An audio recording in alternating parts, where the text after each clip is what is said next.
Good morning. It is Wednesday, September 2nd, and a beautiful day in the neighborhood. It was pretty foggy this morning, and the grass is still kind of wet. Quite a bit of dew, and a little bit damp from the rain yesterday, but it looks like the sun's going to shine, so probably the top will get dried off here pretty fast. And we'll see exactly what we decide to work on this afternoon. This morning I was checking out the gearbox on this brush cutter. I think I mentioned in the video that I took last week when I was mowing that it seemed like it was getting noisier. And I did stop, and it seemed like the gearbox was sort of evenly warm on the sides everywhere. And I didn't see any signs of losing oil, but it definitely seems like there's play in the plate that the blades pivot on underneath the mower. Basically, you can grab it and move it up and down, maybe a quarter inch, half inch, which it's maybe 3 feet wide, 3 or 4 feet wide, somewhere in that range. So you have a pretty long arm, so it's not going to take very much motion on the actual vertical shaft in that gearbox to get some motion out at the end of the blade tips. But I kind of think those bearings on that vertical shaft are going out. So I also pulled the plug out. Oil's fine, so definitely not low on oil. I had this apart last fall to fix some stuff that was going on with the other shaft, but we didn't take the bottom out. It didn't seem too loose at that time, but it kind of seems like it maybe is getting more loose now. So, not sure exactly what my game plan is going to be. It's probably not super urgent because I don't know that we have a lot of mowing left to do in the short term, but going to have to put that on the to-do list, I think. So the project I'm getting ready to start is going to be cleaning up the semi a little bit. When I bought this grain trailer, it's in really good shape, other than it was used in the winter some, and a lot of the paint on the steel parts of the subframe in the back and the front is not in very good condition. Since I'm not going to put very many miles on it, I mean definitely not enough to wear it out, I kind of want to get stuff cleaned up and then get that painted to hopefully avoid any serious corrosion from happening over time. If you let them go, I think you can have problems like rusting out, especially places where the steel pieces go together or having corrosion problems between the steel and the aluminum.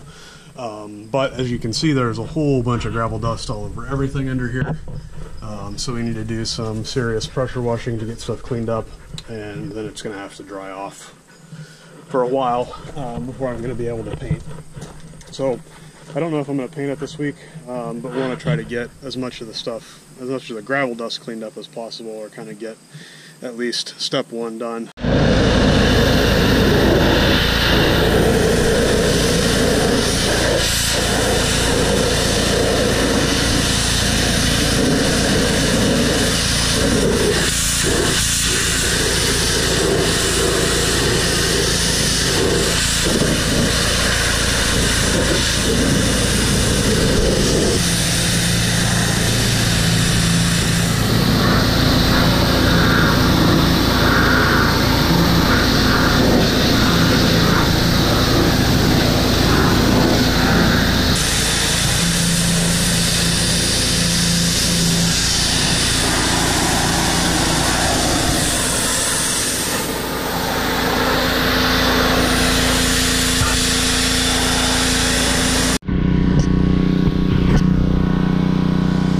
Don't know if you're having fun yet, but I sure am. I really don't know if I'm gonna get this clean enough with one shot. There's a lot of dust and stuff up inside this front end here that it's hard to get anything clean without getting crap all over somewhere else. So I think probably I'm gonna end up mostly just trying to knock the big chunks off today. And then once it's dry enough that I can get the trailer pulled up here on the pad and unhook from it, then we'll probably give it another pass with the pressure washer, and then let it dry for a day or so and try to start painting. That's my thought at this point, at least. Pressure washer just shut off. So I went through an entire tank of gas, and we're not really particularly clean yet, I don't think. There's a lot of nooks and crannies, and it's kind of unfortunate I didn't park on the concrete pad so that I could prove that there was gravel dust that wasn't stuck to me right now. But how long have I been at this? Probably an hour or so. I definitely don't think I'm going to get it clean enough to paint in one pass. Not sure if I'll be able, if I can get it clean enough with the pressure washer, if I'm going to have to kind of flush things off with a hose to get more gallons per minute to get stuff flushed away. Making progress, but sure doesn't seem like it.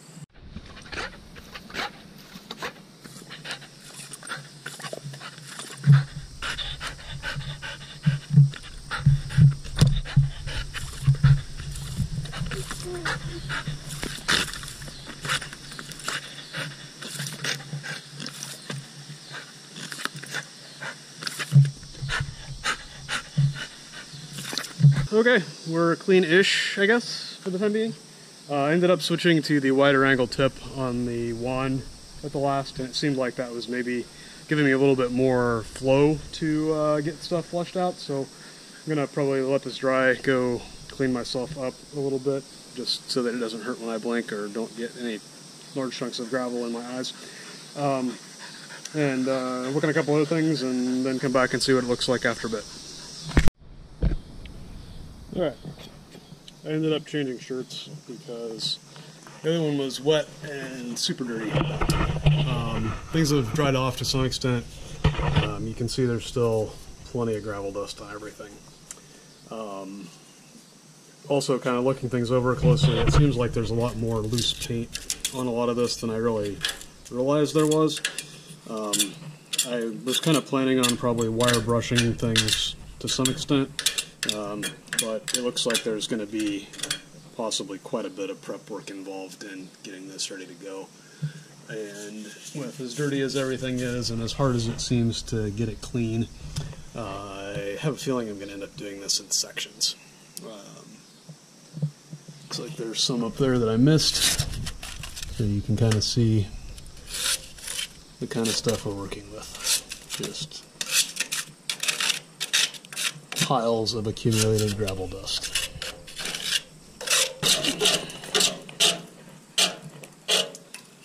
I don't know if the paint is not really very good quality or if that's just purely being exposed to salt, but it's definitely could use some attention.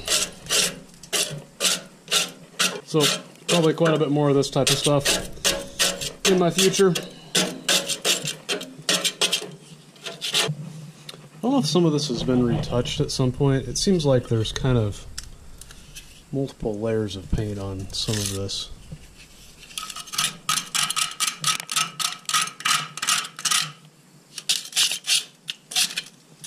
Just coming off in big sheets though.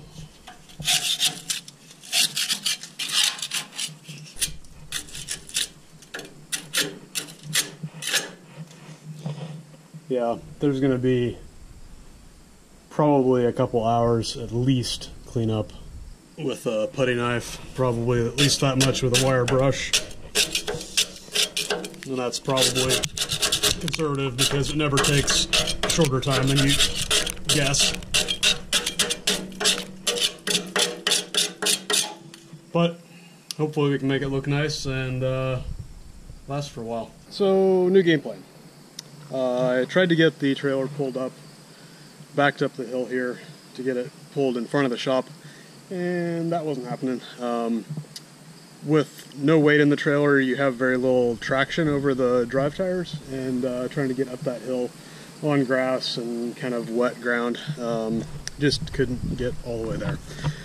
So I ended up turning it around and pulled it up here in about the same spot I had it, but facing the other direction.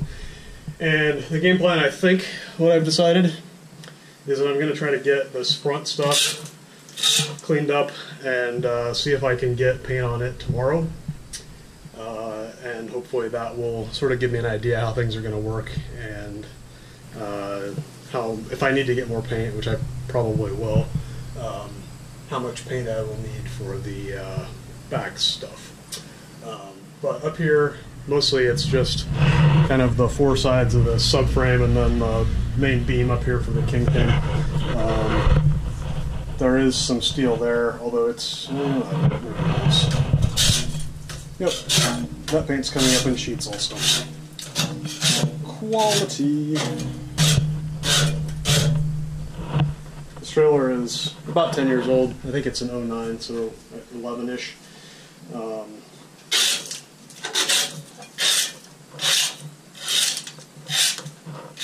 The guy that had it before claimed he hadn't put very many miles on it.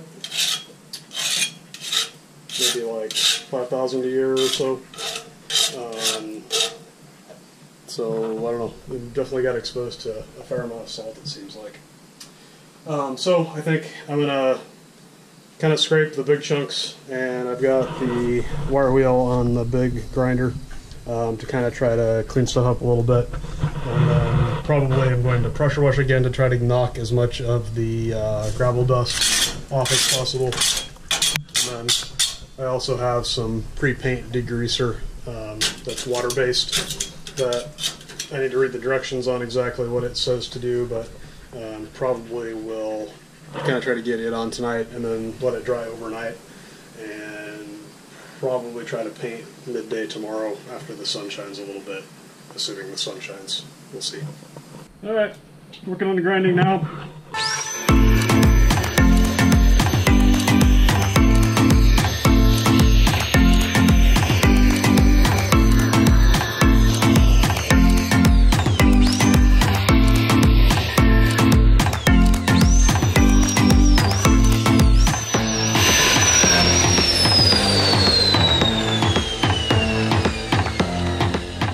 So I'm mostly trying to just knock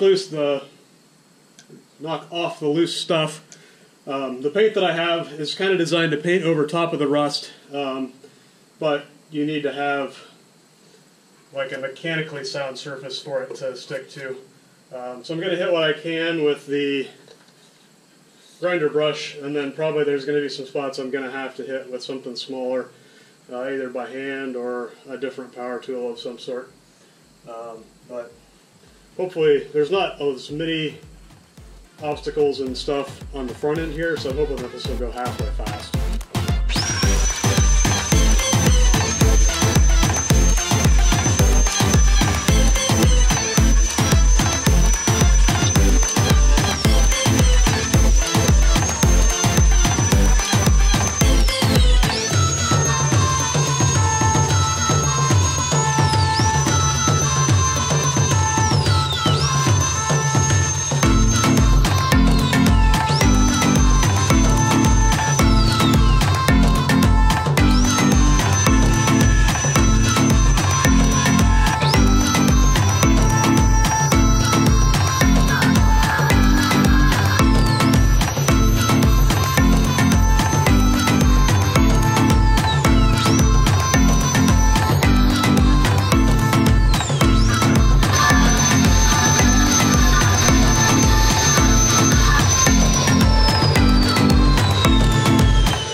Get a pretty good arm workout today, I think.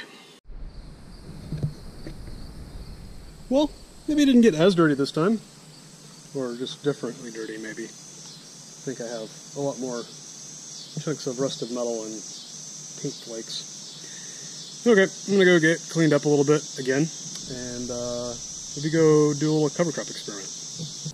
I'm getting set up to do a little cover crop experiment. So we've had pretty decent luck doing cereal rye after corn before soybeans.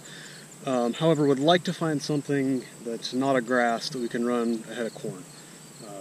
We do use a little bit of cereal rye for some kind of highly erodible spots, but don't really like the idea of having the whole field a grass before we raise a grass cash crop. So would like to find something that maybe we could broadcast before leaf drop. Ideally, I would like to do it either off the combine or right behind the combine, but I've had no luck with that whatsoever. So we're going to try a few things, just doing small-scale experiments. I've done a little bit of this in the past, but usually have done it a little bit later in the season, so I think this is the earliest that I've tried to broadcast anything, and I have a couple different species this time that I haven't tried before. So we're basically going to just broadcast this on the beans and hope that the wind sort of gets them shooken down to the dirt before the leaves drop off the plant, so then you end up with a nice mulch from the leaves on the soybean as the soybean matures and the leaves fall off. So what we're going to test with, we have some rapeseed, also canola. Really would like that to work because the seed is pretty cheap, but have not had spectacular luck in the past. It's a brassica, which basically it would be like a turnip family type taproot broadleaf. I think that it can overwinter, but is kind of uncommon to. In either case, like normally we run pretty good herbicides that kill broadleaves early on the corn ground anyway. I guess I didn't actually this year because there wasn't really much weeds growing, but in most cases we would have some 2,4-D right behind the planter to be able to knock that stuff down, or if there was anything alive still in the spring, it wouldn't cost anything extra to get it dead, essentially. Then we're also going to try, so I got some buckwheat, which I'm not sure what I think of buckwheat. I've heard it's actually can be pretty good as far as drawing in beneficial insects, so predators of insects that eat soybeans and corn and things. But it's a pretty large seed, which then makes it kind of expensive per plant, especially if you're going to lose some percentage. So we're not sure about that, but we're going to give it a shot and see. And then I also have the white-colored seed is red clover. I think it's probably inoculated with something. Again, something that potentially can overwinter. Also, a clover species would be a legume. I'm not actually sure of what buckwheat is considered. It may be a grass, kind of. But it's not actually related to wheat, I don't think. And then we also have some white clover, which again would be legume, potentially could fix nitrogen ahead of the corn crop, or if it wasn't very big, potentially could let it grow side by side with the corn for a few weeks in the spring, and potentially, get some nitrogen into the soil for free in an organic form. So basically the game plan here, I've got some flags, and just picked out a spot. I'm over here, sort of a spot where I can get to it easily to keep an eye on it, but isn't right next to the road, so that if I have a disaster with something, the neighbors won't be able to talk about it, or they'll have to trespass to talk about it, at least, I guess. And also on the edge of the field where if I need to spot spray something, if something's still here in the spring or whatever, that won't be too big of a deal. And also, just in case I end up with green stuff when I'm combining the soybeans, over a small enough area that shouldn't create a huge issue, I guess. So what we're going to do is just use this little broadcast spreader, and I'm going to wade through the soybeans. Part of why I chose this spot is these don't seem like as rank, I think would be the word. So they're, famous last words maybe. But I think I can potentially walk through these without causing too much damage or tripping over anything, was kind of my hope.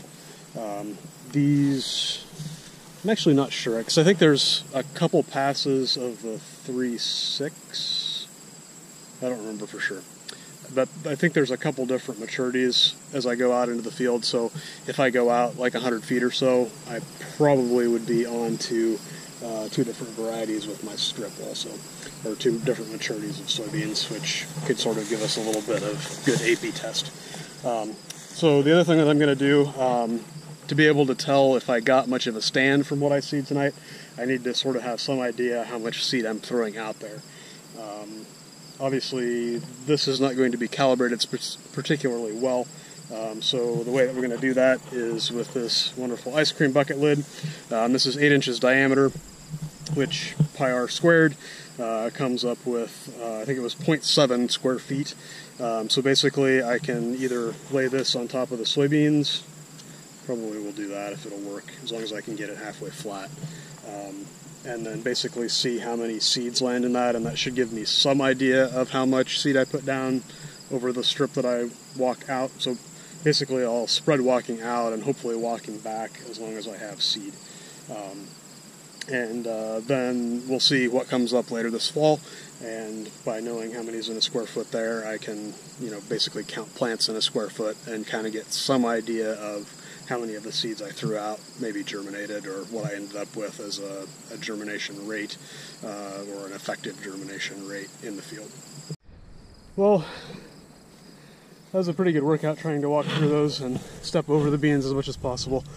They're a little more tangly than I realized, but we're going to count the seeds in the ice cream bucket lid here. 2022. I'll double check that, but so 22 over 0.7 would give me approximately the number of plants per square feet. I don't know that that thing spreads super consistently across its spread width, but at least that gives me some sort of an idea. And then I've got a flag here that I've got labeled, just sort of the center of where I walked out and where I walked back. I got 4 strips seeded and got my workout in for sure now. I'm out of shape, I think, is part of the problem, but definitely haven't done any high stepping since my marching band days. I was going to walk out into this corn and see how it looks. Looks like we have some leaf disease, not terrible. We are seeing the center of the leaves die out, so it might be nitrogen limited. Also, it could just be that it's getting mature at this point. We'll walk in a few rows here. I'd say it's a pretty nice looking ear. It's probably 18, I would guess. 2, 4, 6, 8, 10, 12, 14, 16, 18. And 1, 2, 3, 4, 35. 18 by 35 is a nice ear. And we're maybe 2/3 milk. Still got a ways to go, so the rain should have helped, I would think. Yeah, we might be actually kind of close to black layer. It's pretty soft though. But I thought I could kind of see the black layer membrane there. Just have to keep an eye on it. Let me stop and look at some on the way home here as well. But I have pretty high hopes for the corn crop. Everything, at least where there's decent dirt that didn't die out early before the rain, I think. There's definitely some stuff that finished sooner than would have been ideal on account of being super dry there the last couple weeks. But I think the longer season stuff and the better spots, the better areas of the soil in the fields, I think could be really good. We'll just have to see what happens when the combines roll. I may try to do a little kernel counting and try to figure out some yields, but usually that's kind of a crapshoot because you never know whether to use 60,000 kernels to a bushel or 100,000 kernels to a bushel, which is mostly based on kernel size and to some extent test weight, which basically means density. So we're checking the field here at the home place now, where my parents live. Man, got a lot of kernel damage here on the corner. Probably some of the stuff like that might be coons pulling down the stalks and chewing on the ears. I don't know. It's almost got to be either insects or rodents. So this field was sprayed with fungicide on part of it. I don't think they got it real close to the edge, so we're going to kind of look and see. I mean, we're seeing some leaf disease, but not a ton. Looks like most of our ear leaves are still somewhat green. Not necessarily say that universally. So this looks definitely green lower on the plant, right here on the end at least. This hybrid sometimes doesn't have great stalks, so I thought that it would be a little better with fungicide on it. There's definitely quite a bit. I mean, not a lot quantity-wise down, but definitely a reasonable frequency of seeing stalks down.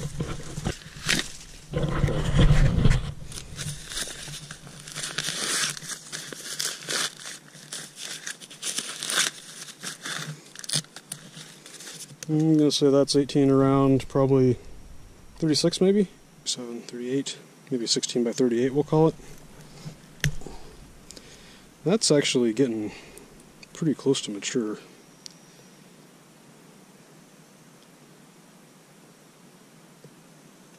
No black layer yet, but I don't think it's too far off. It's still pretty wet on the bottom third of the kernel there, maybe fourth of the kernel. Yeah, I would say that. I would probably call that 3/4. 3/4 milk. I'm not sure if when you're talking about milk, if it's the amount of milk that's left or the amount of not milk. We're in the same field still, at the farm where my parents live. But we should be looking at a different hybrid here in a minute. The Indros would be the same as the one that we just walked in. This looks fairly mature though. This is would be 114 day? Yes, 114 day. So it's about 4-day relative maturity longer than where we were the Indros and the other spot we were just at.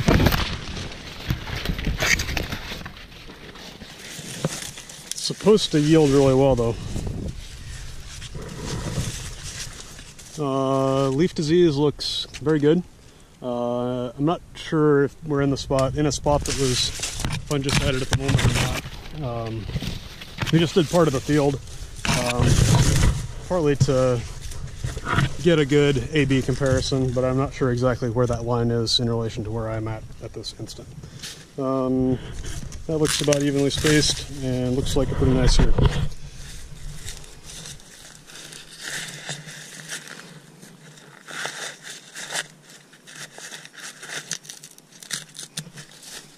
Yeah, for sure. You can tell these are a little narrower kernel, so I'm guessing this is probably 20 around. 2, 4, 6, 8, 10, 12, 14, 16, 18, 20. Yeah, 20 and let's say 1, 2, 3, 4, 5, 3, 1, 3, 2, 3. So 20 by 33 we'll call it. It's a pretty good looking ear. I would expect this to not be, not nearly as far down on the milk line, or maybe a third or so, I would say.